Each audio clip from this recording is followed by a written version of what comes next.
që e mallkon me emër, e mallkon me emrin e vet. A mjafton që dikush të besoj se është mallkuar që të filloj të përjetoj frikë dhe ankth? Shiko, në momenti që një person mallkohet, nuk e ecën fare, as në punë, as në dashuri, as në fat dhe nuk e ndjen që është i mallkuar. Sa i mallkimi mund të zgjasë për 10 vite, 5 vite, nuk e kupton asnjëri atë mallkim. A çfarë duhet bërë për të hequr ky mallkim? Tani, unë s'mund të heq, të them që do heq mallkimin, s'mund të heq, se janë gjërat si të shiko sa tani. Unë nga astrologe nuk mund të bëjmë ginekologe, ose mund të bëjmë doktoresh, ose mund të bëjmë shkencëtar, çdo gjë ka fushën e vet. Edhe atë mallkim vetëm janë persona posaçërisht që mund të heqin atë mallkim. Hoxh.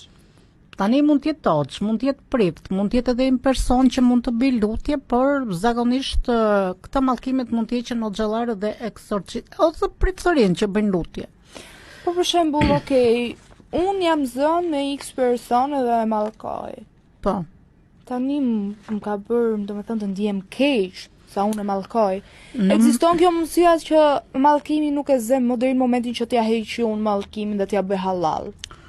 Shiko, kanë thënë që shiko, është edhe puna ti magjistarit Gana, se për shiko një çik dhe thoshte shiko se unë këtë lojtare kam mallkuar, do heqi mallkimin dhe ka qenë e vërtet, se tani në Shqipëri nuk ka magjistar, nuk ekzistojnë magjistar, por jashtë shtetit Nigeri dhe në Afrikën e Jugut po. Ka që i mallkojnë dhe pastaj heqin dhe mallkimin. Okej, tani kam disa pyetje ngacmuese për ty. Pak ngacmuese, pak personale, po që njerëzit të dinë më shumë. Sekrete ti zemra, më thuaj. Elena, a ke përdorur ndonjëherë personalisht kriptë të zez? Unë absolutisht jo. A ke qenë ndonjëherë e pranishme në një ritual okult? Absolutisht jo, asnjëherë. I kam pasur frikë, bile kam qenë kundra këtyre gjërave, edhe kur kam bërë intervistat, kam qenë kundra magjive të zeza, kundra këtyre gjërave. A ke refuzuar ndonjë person që të ka kërkuar të dëmtoj dikë tjetër? Jo, një po të them që mund kem refuzuar shumë. A të kanë kërkuar ndonjëherë të ndash çifte? Tani për çifte. Zoti i madh. Shiko, unë jam familjare vetë dhe kam një familje të mrekullueshme dhe në momentin që unë kam një konsultim i them je martuar, po, më ka ndërhyr personi tret ose kam një lidhje jashtëmartësore duhet ta ndaj. I kam thënë, faleminderit që më kontaktove, nuk je për mua, drejtova vend tjetër. Dhe në fund fare bëhet edhe një blok, që mos më kontakto më, nuk je për mua. A të kanë kërkuar të kthesh një ish partner? Nuk kam pranuar dhe s'kam për të pranuar asnjëherë. Pse? Për arsye se nuk shkatroj familjen, janë gjëra që nuk më... Jo, unë ndava me të dashurin, uzura jam ndar dhe të vitë të kërkoj ty që të më ribashkosh. Jo, janë gjëra që nuk bëhen, është diçka se ka të bëjë me energji. Ka raste që energjia e ribashkon, ka që nuk e ribashkon, por është diçka që Zoti të ndan dhe Zoti të bashkon. Çdo gjë është, shiko, është një fjalë e vjetër siç thonë edhe gjyshërit tonë, që çdo gjë është e shkruar në ball. Dhe në çdo gjë kemi të shkruar ndarjen, vuajtjet, ripajtimet, ribashkimet. Bukur. A të ka ardhur ndonjë person i njohur publik te ti nga frika e një mallkimi? Shiko, kam pasur një këngëtare, bile ajo ka qenë shumë e mirë, po them këtu e 20 vjet më përpara, nuk do t'ja përmend emrin. Kur më prezantohet, ishte shpërfituar një femër shumë e mirë, shumë simpatike, shumë e bukur, kur e kam parë.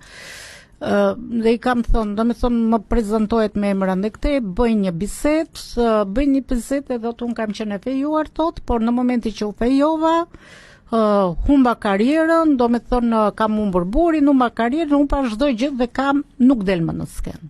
Oh, gjuna. A ke parë ndonjë objekt që të ka bërë realisht të ndihesh në rrezik?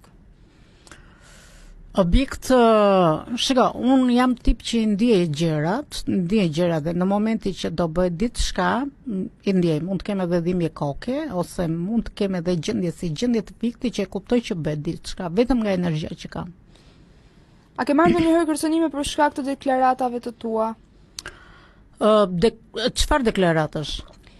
Këtyre që ke bërë, ke prononcimeve në intervista, parashikimeve. Shiko, kam parë komentet negative, jo gënjen, jo mashtruesa ndaj këte, por me thënë drejtë kam shumëzuar me 0, i kam bërë nivelin 0, se çdo njeri që bën një koment negativ, duket që nga komenti që bën që është person negativ, ose në gjuhë popullore siç e themi ne shqiptarët, që nxjerr brer. A beson se njerëzit mund të kontaktojnë me shpirtrat? Dgjoj, është diçka që kjo është diçka që të kontaktosh me shpirtrat, është mua më duket si absurde. Si absurde, se një shpirt shkon lart në parajs ose në qiell. A mund ta përdor dikush astrologjin për të manipuluar një person emocionalisht? Po, tani në rrjetet sociale ne shikojmë shumë që kanë bërë për astrologji, një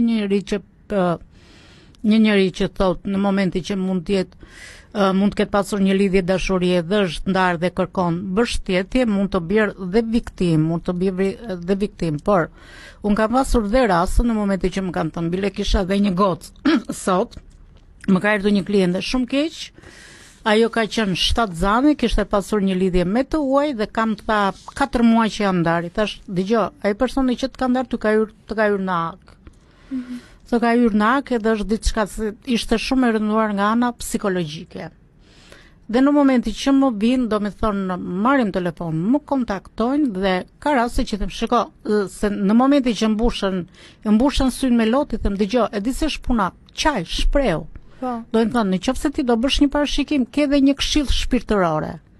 Dhe ja kam afruar këtë, ke dhe një këshill shpirtërore dhe në momentin që kam mbaruar parashikimin, në momentin që ka ndetur 2-3 orë mbas parashikimit, më kanë thënë që Elena nuk e di, por që në momentin që fola me ty më dhe një qetësi shpirtërore dhe ndihem më mirë, më qetë.